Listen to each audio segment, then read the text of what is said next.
Mic check, mic check. Can you hear me?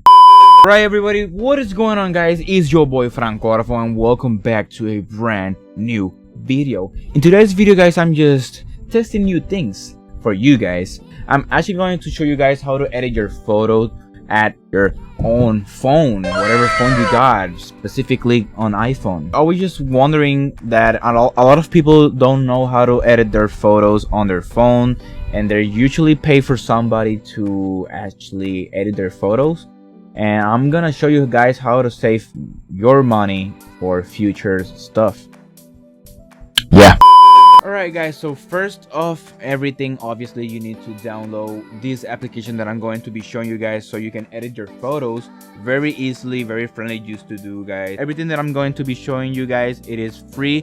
I am not sponsored by any of this company. Hopefully in the future I am, but for now I am not.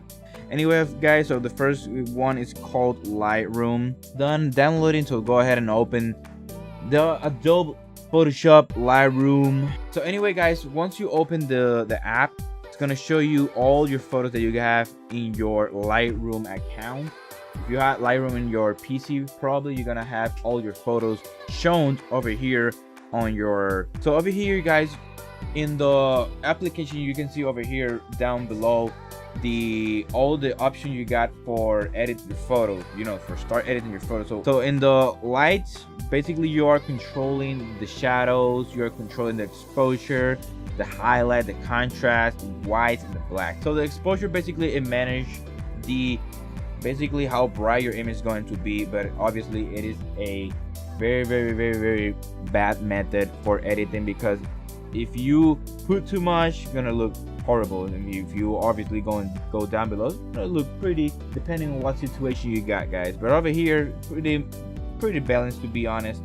My camera did a great job over here, so I'm going to focus on the contrast. I'm gonna put a little bit like 20.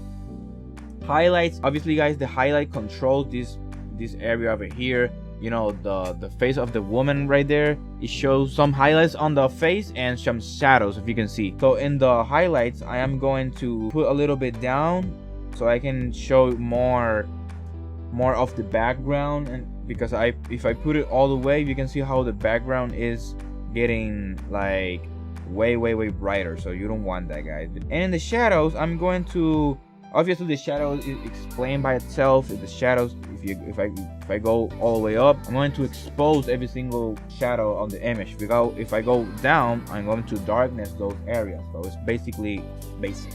Yeah. So I want to put a little bit of 25% of it there, so I can like balance the whole image with the background. Yeah, in the white, I am going to give it a little bit of spices over there, a little bit of 26%. It depends on the image you're editing right now, guys. I am editing a currently photo that basically is under two type of different lightings. I am focusing on my model right now, and my model has shadows on the face because a palm tree, you know, is pretty basic.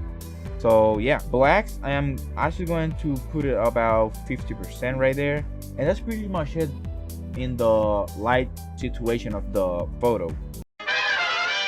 The next thing obviously is the color. So over here you got two situations. If you put it obviously to the warm area, your image is gonna look pretty orange. If you put it all the way to the cold area, it's gonna look blue.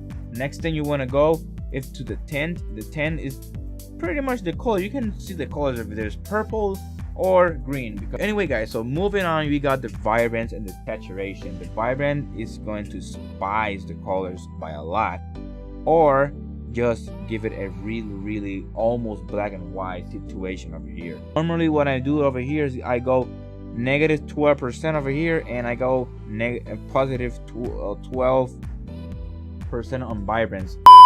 So anyway, you're pretty much done over here. The next is the effect panel. The effects panel is going to control the texture, the clarity of the image.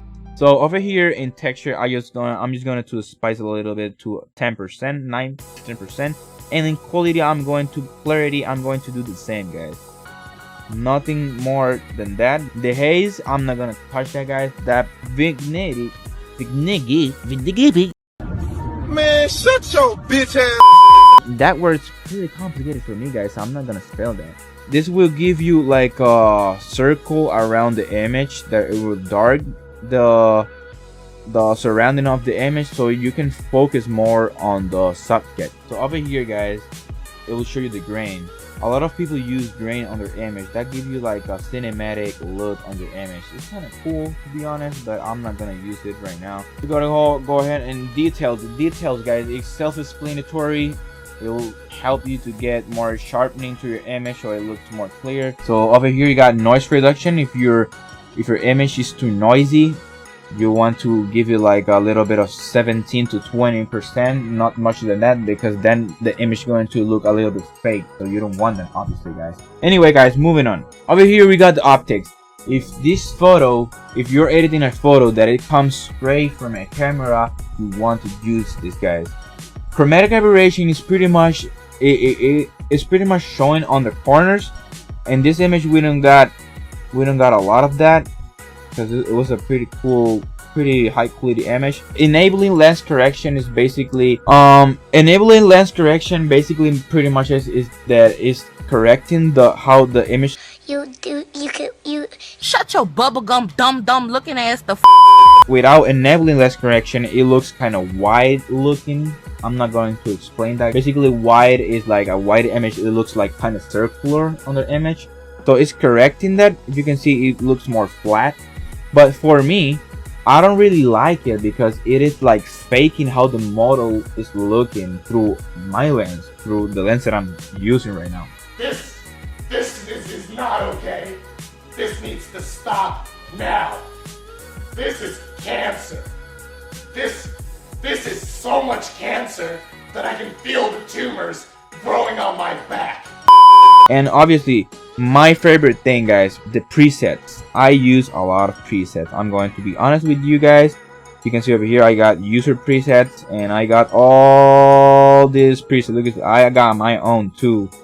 And yeah, if you want to know a secret about Francógrafo presets, I actually create mine way back in the days and I still use those presets. I'm gonna show you one of them over here. You can see how pretty the image looks. Look at that. With just a single touch, guys, the image is completely edited. That's a miracle for me, guys. So it is a lot of time saving. I really recommend that you guys create your own preset. You got this, guys. You got this. So once you're done editing your photo, all you're gonna do is click over here on the top, the little square with the arrow pointing up, and you're gonna go ahead and export to camera raw. I'm not gonna do it because it's going to save. Anyway, guys, that's pretty much it for this video. If you enjoy my content, make sure you click the subscribe button, guys. I am super close to 100 subscribers. My goal for this year, guys, is to get 1,000 subscribers on YouTube. So that's pretty much a big deal for me, guys, because like I said before, I risk everything, guys. I risk everything. Anyway, guys, that's pretty much it. I will catch you out on the next video. Please subscribe. I really need that. Bye.